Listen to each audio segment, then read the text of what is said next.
The phone lit up at 2:14 a.m. Not a call, not even a message, just a single photograph sent without words.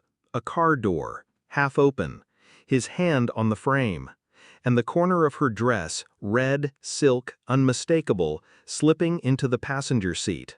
I stared at it too long, my breath stuck between disbelief and the quiet certainty of recognition.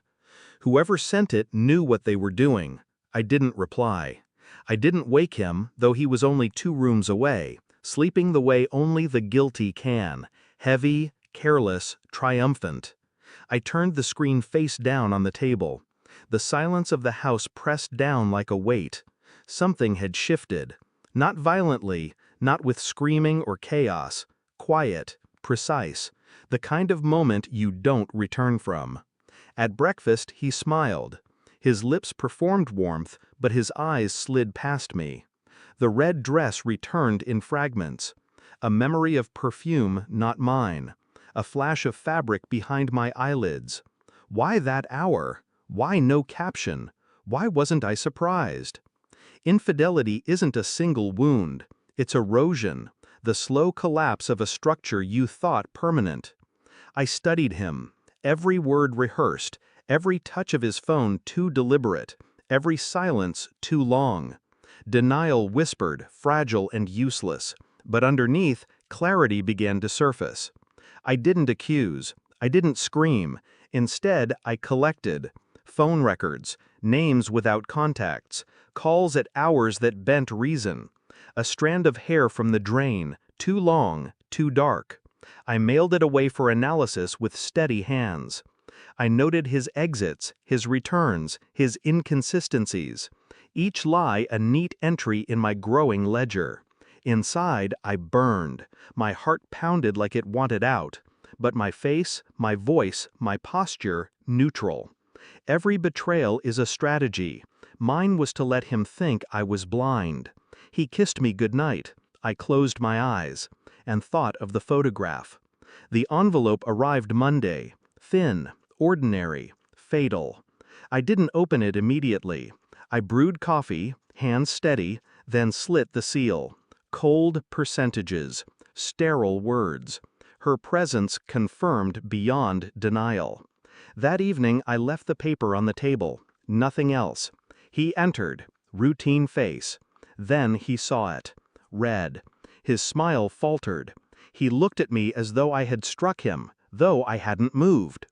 "Where did you?" he began. I only tilted my head. Not angry, not broken, certain. Silence cut deeper than accusation. He tried to explain. They always do. Regret spilling, twisting, collapsing. I didn't interrupt. I let him unravel. Every sentence a shovel in his own hands. Finally, I spoke. One sentence. Quiet. Precise. I said, no. His mouth opened, then closed. Confusion, then recognition. Because he remembered. The night I told him no. The line I drew. The line he pretended to honor. It wasn't just about her. It was about the moment he chose himself over me. The night he believed betrayal could live in shadows unseen. He sank into the chair, face folding in on itself. Then the smile came, strained, broken, like it hurt to hold it. I thought, he whispered. He never finished. I stood. Didn't touch him. Didn't console. Didn't destroy. I simply left the truth in his hands and walked toward the door. The air outside was colder than expected, each breath sharp, clean. Behind me, the house sagged with silence. No footsteps, no pleading, just the weight of a man realizing he had been seen, stripped, and measured small. I felt no triumph, no relief, only clarity. There is no revenge sharper than indifference. No ending louder than walking away without a backward glance.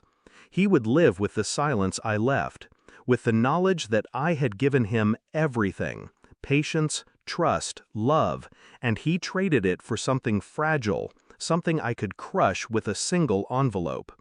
I didn't need to. The truth had already done the work. He smiled like it hurt, and I walked away forever.